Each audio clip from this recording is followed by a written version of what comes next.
So hello friends, welcome to my YouTube channel. तो आज हम लोग बात करने जा रहे हैं इनवर्स ट्रिग्नोमेट्रिक फंक्शन के बारे में। पिछले लेक्चर में जो है हम लोग बहुत सारा लेक्चर देख चुके हैं, जिसमें हम लोग बात किए sine inverse x, cos inverse x, tan inverse x, cot inverse x. ठीक है, तो ये सारा डिस्कस कर चुके हैं। अब दो और बचा है, एक सेक इनवर्स एक्स और एक कॉसेक इनवर्स एक्स। उसको हम लोग थोड़ा सा देख के कंप्लीट कर लेते हैं, उसके बाद हम लोग क्वेश्चन पर आएंगे। तो चलिए, जैसे हम लोग बात करते हैं अभी y is equal to sec x के बारे में। ठीक है, तो इसका इन्वर्स एग्जिस्ट करने से पहले हम लोग चेक करते हैं कि ये फंक्शन बाइजेक्टिव है कि नहीं। खैर, बाइजेक्टिव के बारे में बहुत बार बात हो चुकी है, तो हम लोग क्या करेंगे, थोड़ा सा शॉर्ट में पढ़ के इसको निकल जाएंगे। ठीक है, अगर आपने अभी तक पिछला वीडियो नहीं देखा है, ठीक है, कि इन्वर्स कैसे एग्जिस्ट करता है, सारा चीज़ हर फंक्शन का हम लोग डिस्कस कर चुके हैं। डोमेन, रेंज, वो बॉन्डेड है कि नहीं, इवन फंक्शन है या ऑड फंक्शन है, तो वो सारा चीज़ आप पहले उसको कंप्लीट कर लो देख करके, उसके बाद आप यहाँ पर आओ। ठीक, तो आपको ज़्यादा क्रिस्टल क्लियर होगा। तो सबसे पहले y is equal to sec x है और ये फंक्शन डिफाइन है R2R में। ठीक है, तो सबसे पहला सवाल यहाँ पर आता है कि इसका इन्वर्स एग्जिस्ट करता है कि नहीं। ठीक है, तो इन्वर्स एग्जिस्ट करने के लिए ये फंक्शन बाइजेक्टिव होना चाहिए, और बाइजेक्टिव होने के लिए ये फंक्शन 1 भी होना चाहिए और ऑन टू भी होना चाहिए। ये सारी चीज़ हम लोग पहले बात कर चुके हैं। ठीक है, तो अब हम लोग बात करते हैं कि ये फंक्शन जो है वो 1 और ऑन टू है कि नहीं। ठीक है, क्या बात करते हैं कि ये फंक्शन जो है वो 1 और ऑन टू है कि नहीं। थोड़ा सा फिगर जो है हम आपको सही बनाने की कोशिश की है, अगर आपको समझ में आ जाए तो बहुत बेहतर है। ठीक है, तो ये सेक एक्स का ग्राफ है। ठीक है, तो सबसे पहले हम लोग देखते हैं कि ये 1 और ऑन टू है कि नहीं, तब तो इसका इन्वर्स एग्जिस्ट करेगा, है कि नहीं। यानी कि ये बाइजेक्टिव है कि नहीं, यानी कि 1 भी होना चाहिए और ऑन टू भी होना चाहिए फंक्शन। तो ऑब्वियस है ये नहीं है, क्योंकि अगर आप हॉरिजेंटल लाइन ड्रॉ करोगे, ठीक है, तो ये बहुत जगह ग्राफ को कट करेगा, जो कि आपका ये 1 नहीं होगा सेक एक्स। ठीक है, और ऑन टू भी नहीं होगा। Codomain is equal to range है भी नहीं, देखने से भी पता चल रहा है। देखो यहाँ ये आपका को डोमेन है, और इसका अगर रेंज का बात करें तो हम आपको रेंज भी बता चुके हैं कैसे निकलता है। ठीक है, रेंज हमेशा ग्राफ से निकलता है। अगर आप ध्यान दो तो इसका रेंज कहाँ से, -∞ से -1 और 1 से इन्फिनिटी के बीच में। तो यहाँ पर ये ऑन टू भी नहीं है। तो अब हमको क्या करना पड़ेगा, इस फंक्शन को, ठीक है, ज़बरदस्ती बाइजेक्टिव बनाना पड़ेगा। ठीक, तो बाइजेक्टिव बनाने के लिए हम लोग क्या करेंगे, हम लोग इसके डोमेन को रिस्ट्रिक्ट करेंगे।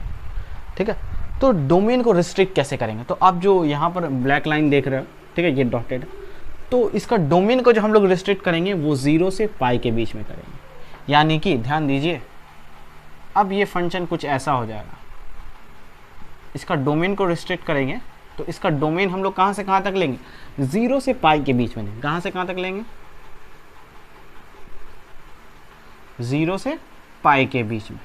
लेकिन यहाँ पर ये π/2 पर नॉट डिफाइन है, इसीलिए हम लोग इसको, ठीक है, नहीं लेंगे, क्योंकि यहाँ पर तो वैल्यू नॉट डिफाइन है। तो ये हो गया अब इसका डोमेन। ठीक, अब बात करते हैं, अब इस डोमेन में देखिए, ठीक है, इसका को डोमेन क्या है। तो इसका को डोमेन अगर आप बात कीजिएगा तो वो आपका क्या आ रहा है, ये -∞ से -1, या फिर ऐसे देखिए। ठीक है, तो ये इसका डोमेन था, और अगर यहाँ रेंज ही देख लीजिए, क्योंकि दोनों इक्वल है। ठीक है, तो रेंज आपका यहाँ पर इसका रेंज क्या हो जाएगा, -∞ से -1। ठीक है, इसको हम हटा देते हैं, यूनियन 1 to इन्फिनिटी। ठीक है, अब ये हो गया डोमेन और ये हो गया रेंज। जैसे ही हम लोग क्या किए, इसको रिस्ट्रिक्ट किए, तो अब ये डोमेन हो गया और ये रेंज हो गया। ठीक है, इसको को डोमेन भी बोल सकते हैं अभी फ़िलहाल के लिए। ठीक है, इसको को डोमेन भी हम लोग बोल सकते हैं फ़िलहाल के लिए। तो हम लोग क्या किए, यहाँ से यहाँ तक रिस्ट्रिक्ट कर दिए, तो अब इतना ग्राफ को आप भूल जाइए। ठीक है, इसको आप जो है अभी थोड़ा देर के लिए भूल जाइए, ये पार्ट को। तो जैसे ही रिस्ट्रिक्ट किए तो ये क्या होगा, ये अपने डोमेन में ये क्या हो गया, ये 1 भी हो गया और ऑन टू भी हो गया। 1 कैसे, अगर आप हॉरिजेंटल लाइन ड्रॉ कीजिए तो देखिए आपको क्या एक जगह पर कट कर रहा है। ठीक है, तो ये आपका 1 हो गया, और ऑन टू क्या हो गया कि codomain is equal to range के बराबर हो गया। यहाँ जो को डोमेन था ठीक है, वही अब क्या हो गया, रेंज के बराबर हो गया। तो अब इसको रेंज ही बोलिए बेसिकली, ठीक है। तो जैसे ही डोमेन रिस्ट्रिक्ट किए तो ये सारा चीज, अब ये फंक्शन क्या हो गया, ये फंक्शन बाइजेक्टिव हो गया। अब जब बाइजेक्टिव हुआ, ठीक है, यानी कि बाइजेक्टिव हुआ तो इसका इन्वर्स जो है वो एग्जिस्ट करेगा, ठीक है। अब इन्वर्स एग्जिस्ट करेगा तो क्या होता है, तो हम इस फंक्शन को इन्वर्स के टर्म में कैसे लिखेंगे, तो हम लोग ऐसे लिखेंगे, f of inverse x is equal to sec inverse x, इसको हम लोग y भी बोल सकते हैं बेसिकली, ठीक है। और जैसे ही ये फंक्शन इनवर्स होगा तो पहले वाला फंक्शन का रेंज जो है वो डोमेन बन जाएगा और डोमेन जो है वो रेंज बन जाएगा। ये पहली चीज़ हम आपको बता चुके हैं इनवर्स फंक्शन, ठीक है। यानी कि अब जो आपका माइनस इन्फिनिटी से -1 यूनियन 1 टू इन्फिनिटी, ये आपका हो जाएगा डोमेन, ठीक है। और रेंज आपका क्या हो जाएगा, रेंज जो हो जाएगा वो आपका हो जाएगा ये 0 से पाई माइनस पाई बाई 2, ठीक है। तो ये आपका हो जाएगा अब इनवर्स फंक्शन। पहले आप लोग इसको इतना को नोट कर लीजिए, उसके बाद हम लोग बात करते हैं, ठीक है। तो अब हम लोग थोड़ा सा इसका ग्राफ देख लेते हैं, ठीक है, सेक इनवर्स एक्स का। तो हम लोग देखे थे डोमेन जो है इसका ये है और रेंज जो है वो ये होता है। तो यहाँ पर हम लोग y equal to sec x का जो है वो ग्राफ, वो आपका पॉइंट एलोकेट कर दिए हैं, ठीक है। और इसी से हम लोग y equal to sec inverse x का निकाल दिए। हम आपको पहले भी ये चीज़ बता चुके हैं कि बस आपको अगर ग्राफ बनाना हो तो सेक एक्स का पहले आप पॉइंट एलोकेट कर लीजिए, उसके बाद क्या कर दीजिए, इस दोनों को इंटरचेंज कर दीजिए, यानी कि y वाला ये वैल्यू हो जाएगा इसका और ये वैल्यू हो जाएगा इसका, क्योंकि इन्वर्स में ऐसा होता है, ठीक है। तो यहाँ पर ये क्या हो गया, इंटरचेंज हो गया, ठीक है। तो अब जैसे ही इंटरचेंज हुआ तो अगर आप देखिएगा तो 1 पे वैल्यू ये 0 है, यानी कि अगर आप सेक इनवर्स एक्स का ग्राफ देखिएगा तो ये आपका सेक इनवर्स एक्स का ग्राफ है, ठीक है। तो अगर आप यहाँ 1 पर वैल्यू देखिए तो आपका यहाँ पर 1 पर वैल्यू क्या है, ये 0 वैल्यू है, ठीक है। उसी तरह आप इन्फिनिटी पर देखिए तो ये आपका क्या है, अगर इसको आप प्लस इन्फिनिटी बोले तो ये आपका पाई बाई 2 माइनस है, यानी कि आपका इन्फिनिटी इस साइड में ये पाई बाई 2 है, तो पाई बाई 2 माइनस मतलब ठीक थोड़ा नीचे, यानी कि प्लस इन्फिनिटी पर ये जो वैल्यू है वो कहाँ पर आ रहा है, पाई बाई 2 से थोड़ा नीचे आ रहा है, यानी कि पाई बाई 2 पर जो वैल्यू आ रहा है वो आपका आ रहा है, ठीक है, वो पॉजिटिव इन्फिनिटी। और उसी तरह अगर आप निगेटिव अगर आप देखें, निगेटिव इन्फिनिटी देखें, यानी कि अनडिफाइंड देखें, तो यहाँ पर आपका क्या आ रहा है, ये पाई बाई 2 प्लस पर, ठीक है। देखिए ध्यान से, पाई बाई 2 नीचे, ये नीचे कहाँ पर जा रहा है, वो पॉजिटिवली, और ये ऊपर कहाँ जा रहा है, ये निगेटिव अनडिफाइंड, ठीक है। और 1 पर वैल्यू कहाँ है, तो 1 पर ये वैल्यू जो है वो आपका पाई पर जा रहा है, कहाँ, सॉरी यहाँ पर -1 होगा, -1 पर ये वैल्यू, ठीक है, वो पाई पर जा रहा है। तो हम इसीलिए पहले से इसको बना दिए ताकि थोड़ा सा टाइम लॉस ना हो। ये सारा चीज़ पहले भी डिस्कस किया हुआ है, साइन कॉस टेन बड़ा डिटेल में हम लोग इसको डिस्कस कर चुके हैं। तो ये था आपका सेक इनवर्स एक्स का ग्राफ। अब थोड़ा सा हम लोग इसके बारे में देख लेते हैं, थोड़ा इंपॉर्टेंट पॉइंट्स देख लेते हैं, ठीक है। इंपॉर्टेंट पॉइंट्स आपका क्या है, तो सबसे पहला डोमेन आपका ये हो गया, रेंज ये हो गया, ठीक है। अब ये फंक्शन क्या डिफरेंशिएबल है, क्या ये फंक्शन डिफरेंशिएबल है, हाँ है, ठीक है। डिफरेंशिएबल होने के लिए क्या होना चाहिए, इस पर कहीं भी शार्प एज नहीं होना चाहिए। जहाँ शार्प एज मिला, ठीक है, तो वो उस पॉइंट पर क्या हो जाएगा, आपका डिफरेंशिएबल फंक्शन नहीं रहेगा। तो यहाँ पर कहीं पर शार्प एज नहीं मिल रहा है, तो हम क्या बोलेंगे, ये फंक्शन डिफरेंशिएबल है, ठीक है। ये फंक्शन डिफरेंशिएबल है इन इट्स डोमेन, यानी कि ये अपने ही डोमेन में क्या है, ये डिफरेंशिएबल है, यानी कि ये for all x belongs to, ठीक है, आपका 0 से -1 यूनियन 1 से, ठीक है, 0 से नहीं, ये माइनस इन्फिनिटी से, ठीक है, 1 टू इन्फिनिटी, ठीक। तो ये अपने डोमेन में ही क्या है, ये डिफरेंशिएबल है। और क्या ये कंटिन्यूस है, हाँ ये कंटिन्यूस है। विदाउट पेन और पेंसिल उठा करके हम लोग आसानी से इसके डोमेन में ही हम इसका ग्राफ बना सकते हैं। देखिए यहाँ से यहाँ, ठीक है। अब यहाँ से यहाँ तो आपको उठाना पड़ेगा क्योंकि हम लोग सिर्फ डोमेन का ही बात कर रहे हैं। ग्राफ जो है इसका डोमेन के अंदर ही देखेंगे, ठीक है। और यहाँ से यहाँ तक देखिए तो ये अपने डोमेन में क्या है, कंटिन्यूस फंक्शन है। ठीक है। तो यानी कि ये कंटिन्यूस है for all x belongs to minus infinity से -1, इतना ना बोल करके आप क्या बोल सकते हैं, इन इट्स डोमेन, ठीक है, continuous function in its domain. तो डिफरेंशिएबल भी है, कंटिन्यूस भी है। थर्ड नंबर ये आपका बॉन्डेड भी है, ठीक है। ये सारा चीज़ हम लोग देख चुके हैं। आप लोग अगर इसके बारे में नहीं पता है तो आप पहले जा करके पिछला वीडियो देखिए। और ये फंक्शन जो है वो एपीरियोडिक भी है, ठीक है।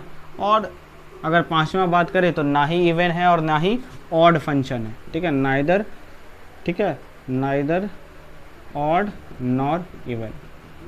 तो ये सारा चीज़ था इसका डिटेल, ठीक है। तो और एक चीज़ और बात कर सकते हैं, यानी कि सेक इनवर्स एक्स का जो मैक्सिमम वैल्यू है वो at x is equal to -1 पर होगा। और मिनिमम वैल्यू भी अगर बात किया जाए, ठीक है, तो ये कहाँ पर देगा minimum value, at x is equal to 1 पर। तो ये आपका ये हो गया आपका मैक्सिमम और मिनिमम वैल्यू। और एक चीज़ और बात किया जाए 7 नंबर, तो ये जो है ये इंक्रीजिंग फंक्शन है। देखिए हर जगह आपका क्या हो रहा है, वैल्यू ग्राफ जो है वो इंक्रीज करते जा रहा है। यहाँ भी अगर आप देखोगे तो ये जो है इंक्रीज करते जा रहा है, ठीक है। तो ये क्या है, आपका इंक्रीजिंग फंक्शन है।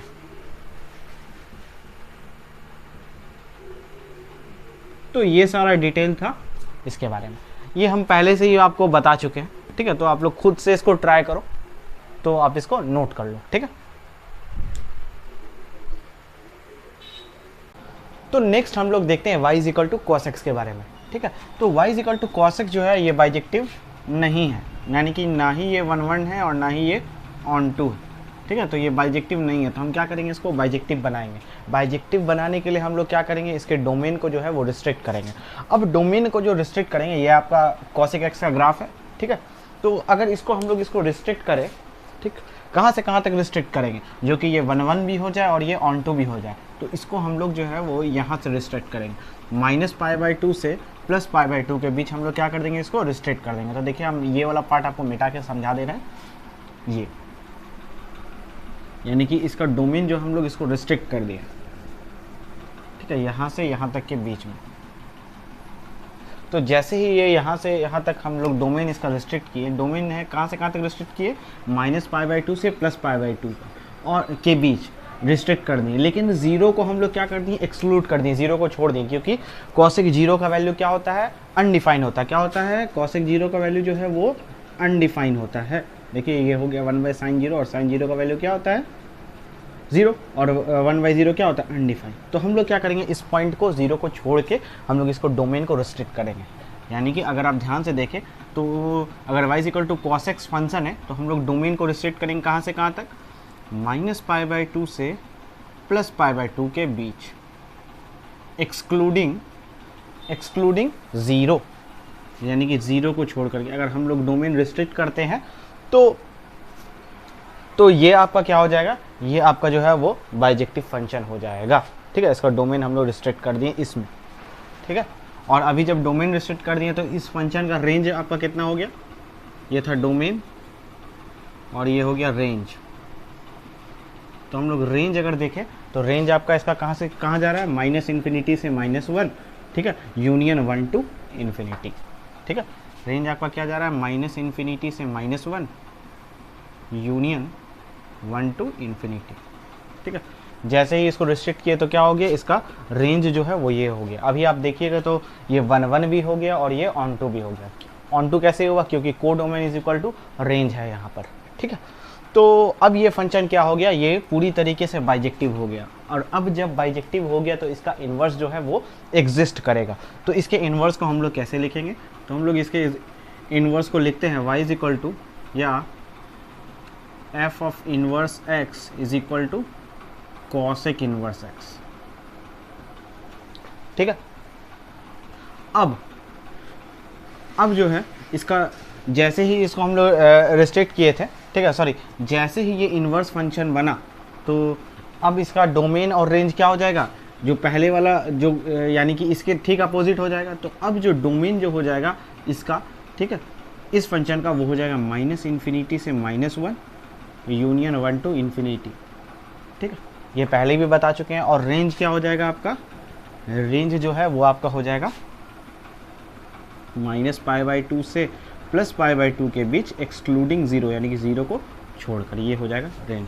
ये हो गया आपका इन्वर्स फंक्शन। अब आप हमको क्या करो, इसका ग्राफ ड्रॉ करके दिखाओ। ठीक है, आप खुद से।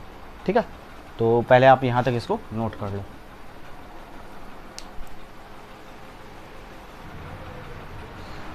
तो ये जो है आपका कॉसिक इनवर्स एक्स का ग्राफ है। ठीक है, आप खुद से ही बना लोगे, अब तो आई थिंक ये बना ही लोगे। देख लो, -1 पे वैल्यू क्या आ रहा है, -π/2। ठीक है, और 1 पर वैल्यू क्या आ रहा है, π/2। उसी तरह अगर 0 प्लस पर देखोगे तो 0 प्लस पर वैल्यू कहाँ जा रहा है, ये प्लस अनडिफाइंड जा रहा है। उसी तरह 0 माइनस पे देखोगे तो ये कहाँ जा रहा है, माइनस इन्फिनिटी पर जा रहा है। ठीक है, तो ये है इसका ग्राफ।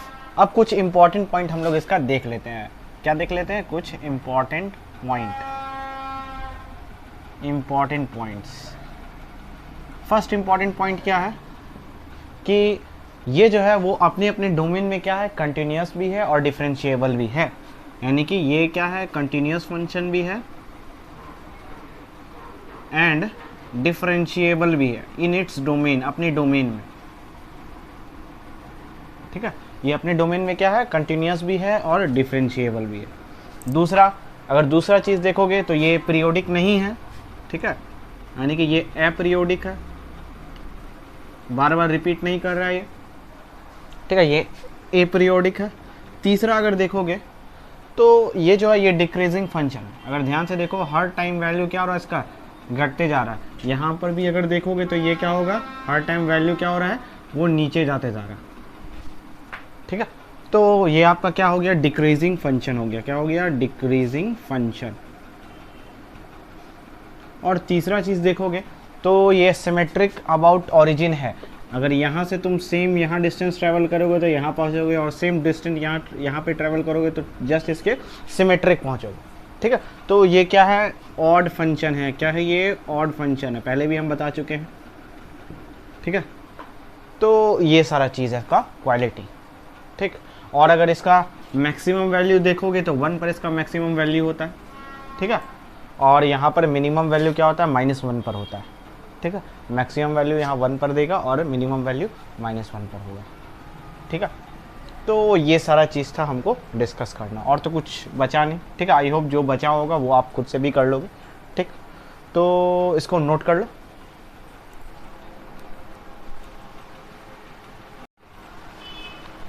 तो एक बार हम लोग क्या करते हैं कि जितना भी हम लोग इन्वर्स फंक्शन पढ़े थे, ठीक है, सारा का डोमेन और रेंज थोड़ा सा समराइज़ कर लेते हैं, क्योंकि वो आगे आपको बहुत ज़्यादा यूज़ होने वाला है और इसको आप लोग को याद रखना है। ठीक है, बहुत इंपॉर्टेंट है ये। ऐसे तो आप फिगर से भी याद रख सकते हो, यानी कि ग्राफ से भी याद रख सकते हो, लेकिन देख लो एक बार। तो ये साइन इन्वर्स एक्स है।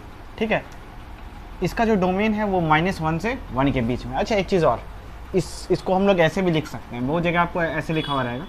ठीक है, -1 से 1, तो दोनों सेम ही चीज़ है, सॉरी।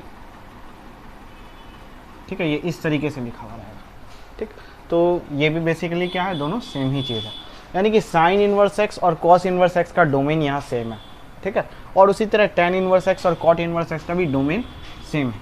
ठीक है, अगर आप इसको भी लिखना चाहें तो आप ऐसे भी लिख सकते हैं, -इन्फिनिटी से +इन्फिनिटी के बीच। ठीक है, ये ऐसे भी लिखा सकता है। ठीक, तो ये आपको थोड़ा सा ध्यान रखना है। तो sine inverse x, cos inverse x, ये दोनों का domain same. Tan inverse, cot inverse x, ये दोनों का डोमेन सेम। कॉसिक इन्वर्स और सेक इन्वर्स, ये दोनों का भी आपका डोमेन क्या है, सेम। तो इसको भी आप कभी कभी ऐसे लिख सकते हैं कि x का वैल्यू जो है वो -1 से छोटा और बराबर है।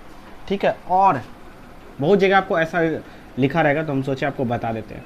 और x is greater and equal than 1, ये आपका डोमेन कहीं कहीं पे आपका यूज़ भी होगा, ऐसा लिखा रह सकता है। ठीक, तो इस दोनों में ये सबका डोमेन सेम है, ये दोनों और ये दोनों। और रेंज में जैसे बात करेंगे तो रेंज में जो है वो अल्टरनेटिव सेम है। साइन इनवर्स एक्स और टेन इनवर्स एक्स का जो रेंज जो है वो सेम है, बस थोड़ा सा डिफरेंस है क्या, ब्रैकेट का।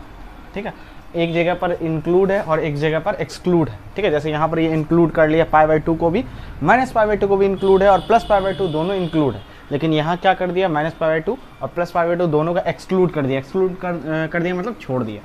ठीक है, तो ये थोड़ा सा आपको ध्यान रखना था, और कुछ खास है नहीं। ठीक है, यानी कि अल्टरनेट जो है रेंज जो है वो आपका सेम है। ठीक है, ये रहा। ठीक है, इस तरीके से ये इसके बराबर है। ठीक है, तो ये थोड़ा सा आपको ध्यान रखना पड़ेगा। अच्छा, एक चीज़ और, इसको भी हम लोग बहुत जगह रेंज को हम लोग ऐसे लिख सकते हैं। ठीक है, y -π/2 से +π/2 के बीच में। ठीक है, ये आपका π/2 है, तो हम लोग इसको ऐसे भी लिख सकते हैं। और यहाँ पर क्या करेंगे, y जो है वो हो जाएगा -π/2 से +π/2 के बीच में। ठीक, तो ये सारा चीज़ें हम लोग इसको इस तरीके से भी लिख सकते हैं। तो आपको ये बेसिकली याद रखना है। ठीक है, आने वाला टाइम में हम लोग इस पर क्वेश्चन भी करेंगे, और इसको आप लोग पहले नोट डाउन कर लो। ठीक।